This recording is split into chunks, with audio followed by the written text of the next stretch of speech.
mainly because I wanted to, number one, share with you that we are the same city that we were last week. And that city is a city that respects everyone, that welcomes everyone, that it accords the basic human rights to everyone. And we are not a city that wants to discriminate. We are not a city who wishes to bring any hurt upon anyone. So it's important because Coeur d'Alene has experienced that before. We're not going back to the days of the Aryan nations. We are past that, and we will do everything we can to make sure that we continue to stay past those kinds of problems. If you were around in those days, or if you recall, with the help of a lot of citizens in this community and the Southern Poverty Law Center and other groups, we were able to completely rid ourselves of that group and the kind of awful culture that they were trying to present to our community. We are a culture of love, of kindness, and we will continue to be. Now, this morning, if you're expecting a lot of breaking news, I'm sorry, you won't get that. What you will get is an opportunity to visit with me and with Chief White regarding the situation as to where we are right now. And with that, I'd like to turn it over to the Chief.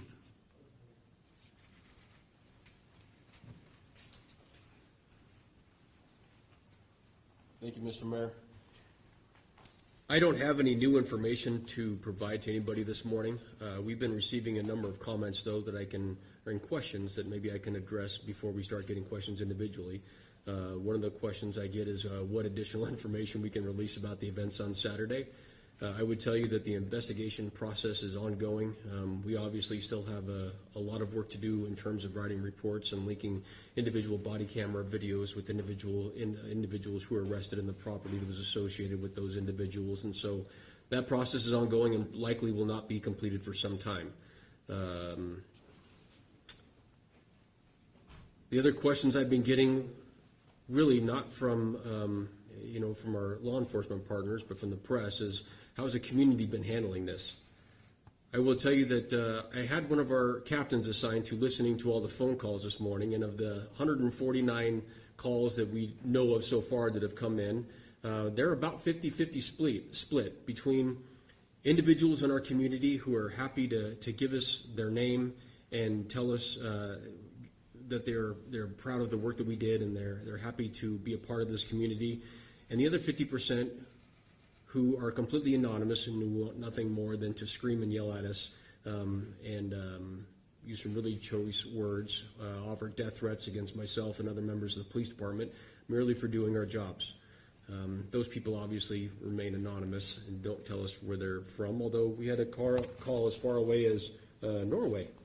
I think it's my impression so far that the majority of the supportive things that we're receiving are coming from members of our community, which, as Mayor Hammond just spoke about, is a fantastic place. And then we obviously have the hate groups from outside that are giving us their opinion as well. With that, like I said, I don't have any new information to present, but I will stand for questions. Before you do ask questions, if I can interrupt for just a moment, I failed to recognize Chief White and his staff for the excellent preparation that they did prior to this gathering on Saturday. They did the research, they paid heed to any concerns that were brought forth to them, and they were well prepared, even though it was a citizen that caught these folks that were climbing into the truck. The chief made sure that there was sufficient personnel to deal with this kind of issue, and as the mayor and as a member of this community, I'm very appreciative of you and your staff. Thank you very much for all that preparation and for taking care of us in this community. Now, you could go after. Yes, sir. Is this for me or the mayor? For you. Okay.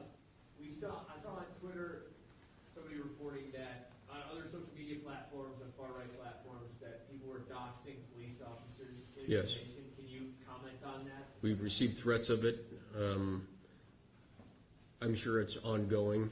There's not a lot that I can say about it at this point. I have another question. Sure. As far as weapons go that were found on the scene, we heard riot gear and one smoke grenade, but no firearms whatsoever. Is there anything there that you can tell us? I can't provide further comment on that. I gave everything I had yesterday. I'm sorry. So when will they be in court? Because my understanding is that they've all gone to death, right? That's my understanding as well. That's a separate agency that handles that. We basically booked them into the Kootenai County Sheriff's Department or Sheriff's Office, jail, and then from there the process is handled separate from our agency. They will be given dates to appear in court, and our city prosecutor will be able to answer questions regarding that. So will they show up in person, do you know, or video? I can't answer that, ma'am. That's going to go to the city prosecutor. Yes, sir? Was the police department familiar with this particular group before Saturday, and to what extent, if so? You know, we hadn't had any issues with that group here previously. There were a number of us that were aware of this group because of you'd seen a video online, or it would be mentioned in relation to another subset of a hate group in this area or something of that nature. But I had never seen that type of activity in this area in my 8 years working for this police department. Yes, ma'am. Can we get the 911 calls that were made or calls that were made? You guys figure that? Sure. The reports and the body camera video and everything else will be made available as soon as we can. Obviously, there's a process that we have to go through first, and once the prosecutor is set for that to happen, then all that will be released. Is it possible to at least get in touch with the person that made the call so we can reach out to that person? No.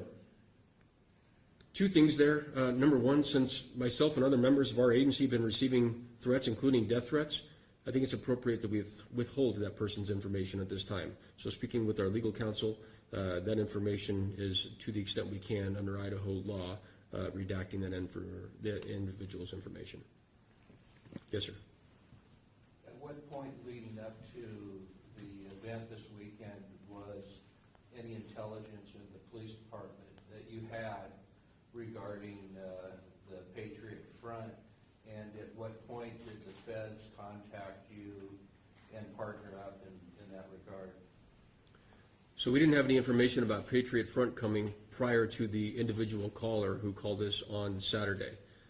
We had information that there were, anytime you have an event like this, there's opposing groups who decide to make some threats. We were taking each of those threats, not only on its face, but also we take them seriously, even though some of them appeared to be just anonymous internet stuff. So we staffed the event appropriately. We had some information that there might be some individuals who were loosely affiliated with some of the groups who were planning to protest the Pride event that day, and so we were adequately staffed for it. But we didn't have any intelligence that there was going to be a riotous group coming to this event prior to the 911 call we received. Just I'm sorry. Just a follow-up question on that, sir. Are you with the media, sir? I'm not. I'm a citizen. Okay, I'm going to ask the media Just one questions here follow-up first. question, sir. Online, there was an officer of yours that was filmed stating that there was information and embedded feds or informants within that group. Is there any veracity to that? It was an officer of yours that made that statement on the scene. No, I think you're completely mistaken. So let me be very, very clear. Let me be very clear here. These were not law enforcement officers that we arrested.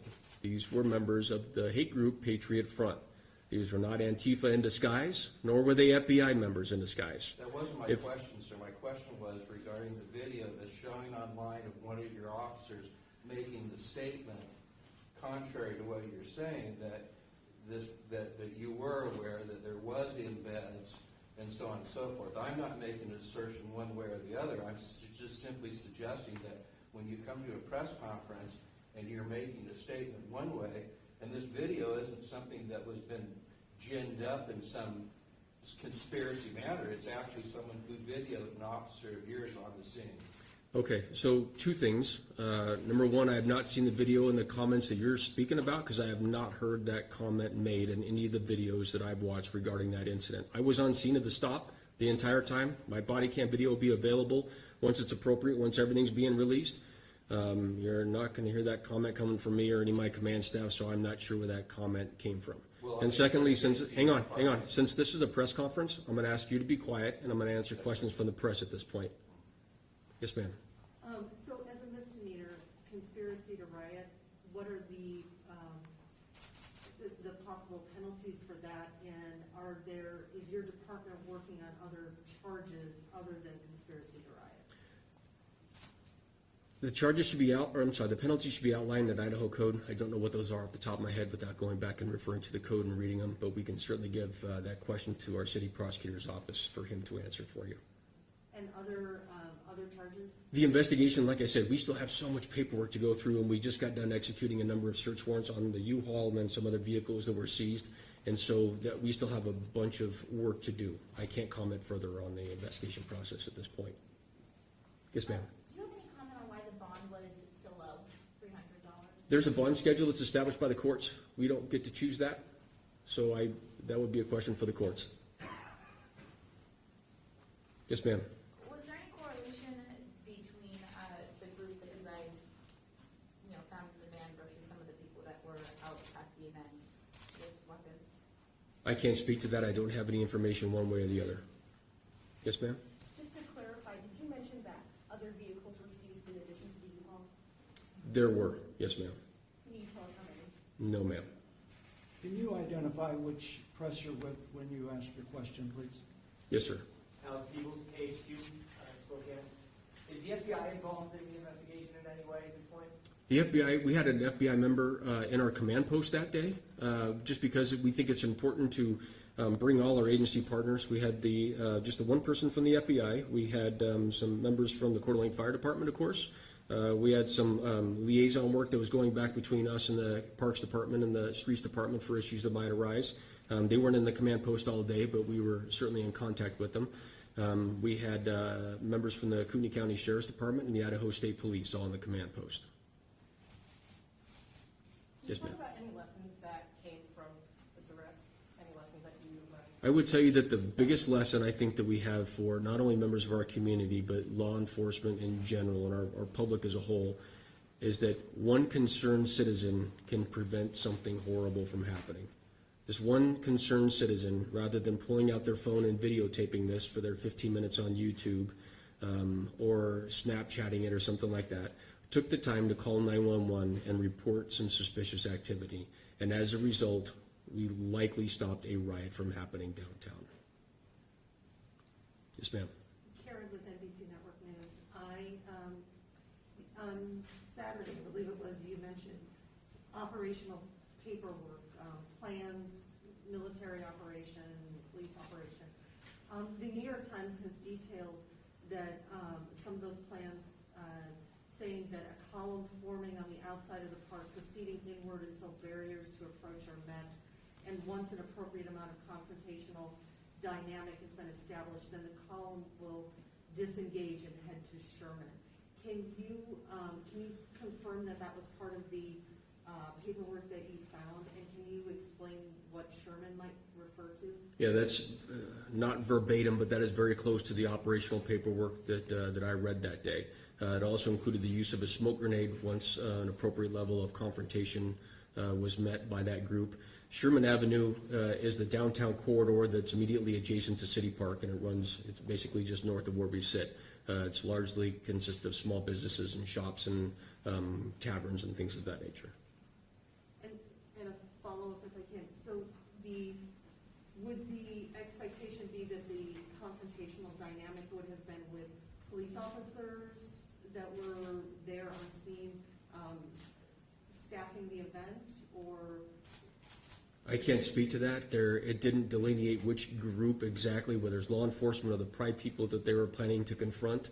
It was more vague than that. Why stop them at the time you stopped them? The information that we had would lead any reasonable officer to assume that there might be criminal activity afoot, based not only on the 911 call, but the information contained within the call about the weapons that they were seen loading and the riot gear and things of that nature. We made a command decision to make the stop prior to them getting downtown to prevent a riot from happening. As it turns out, the stop occurred less than a quarter mile from City Park. I have no doubt in my mind that had that van stopped at the park or much near the park, that we still would have ended up in a riot situation. Yes, ma'am. Is there anything that can be said as to why this group picked Coeur d'Alene? I don't have that information at all. My guess is that since there was so much rhetoric online about the two opposing groups exercising their viewpoints and things of that nature, that this became a flashpoint, but I'm really not sure why they picked Coeur d'Alene out of all the other Pride events that are occurring in the U.S. And then a follow-up to that, looking ahead to summer events, other events going on in Coeur d'Alene, what do you say to the community when you encourage people to come out to these events? Well, two things. Obviously, your question earlier, if you see something suspicious, please report it to us. Secondly, I would encourage people not to get too spun up about some of the online things they read. You have to understand that the majority of these anonymous comments come in from people who are just looking to get a response out of individuals, and frankly, they probably succeeded for some people who chose not to participate in the Pride event on Saturday. I wish that wasn't the case. I'm glad the event happened because the organizers indicated that they had a great event. Likewise, the Prayer in the Park event. I'm happy that that went off as well. It's not our jobs here as law enforcement to take sides or support one viewpoint or the other. We are required to remain completely apolitical and neutral, and that's what we do in our jobs, and that's what we did in this enforcement action. I would tell you that whether the van was loaded full of people who are part of that far-right hate group, or if it was loaded with people who from Antifa, for instance, who wanted to come and riot, it would be handled exactly the same. I'm hopeful that members of our community they view this as a one-off, and they continue to come down and enjoy their time in our city and our parks. Yes, ma'am. I'll take just two more, and then I'll turn it back over. Go ahead. Nicole with Prem 2. Wondering if we can know where that U-Haul was rented from and who rented it. I don't have that information on hand. I'm sorry. Okay, I'll take three more. Go ahead. We'll just hit this front line. Go ahead. This is your job, going and stopping this type of event from happening. You were on scene on Saturday.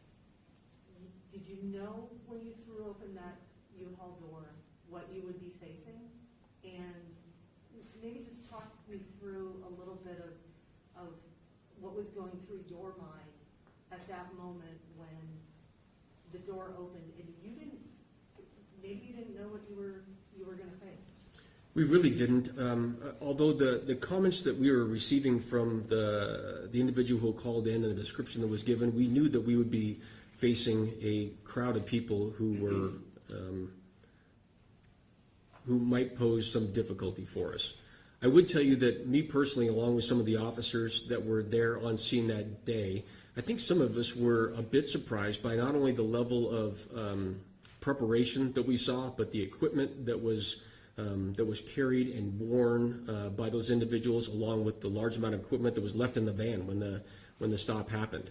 That level of preparation is not something you see every day. It was very clear to us immediately that this was a riotous group that had prepared in advance to come downtown and disrupt either the Pride event or the Prayer in the Park event, or just riot downtown in Sherman. We didn't know that at that point, but it was clear to all of us that there was some ill intent there.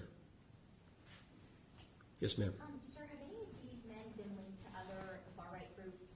I can't comment on that just yet. I'm sorry. We have not got that far down the road yet. That's okay. And then my final question is, since the majority are not from the state, and if they do go back to their home states, what will the police's role be in making sure that they do appear at future court dates? Well, if they fail to appear, just like in any other misdemeanor crime, a warrant will be issued for their arrest. The process beyond that is depending on really the judge and the prosecutor's office, what happens with it.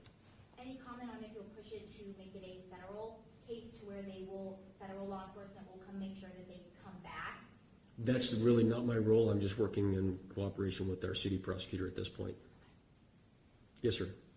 So as you look ahead for 4th of July, Harlem Degree, and the others, does this elevate your threat level for summer gatherings this year? We were prepared for a pretty busy summer anyway. We have just about all of our staff working not only for Coeur d'Alene next weekend, but Obviously, a great number of our officers working for the Ironman event that takes place the weekend after that. And per usual, everybody who works in the city of Coeur d'Alene as a police officer works 4th of July. Our planning might be changed a little bit from what it was last year, but even last year we were prepared for as much as we could be for a difficult day. Thank you, everybody. Mr. Mayor. Thank you, Chief White. I think it's very important, because of your question, that we emphasize that Coeur d'Alene is a safe city. And that isn't just the mayor saying that. I can document that with all the evidence that's provided by our police department in terms of the statistics and the reports of every activity that they're involved in.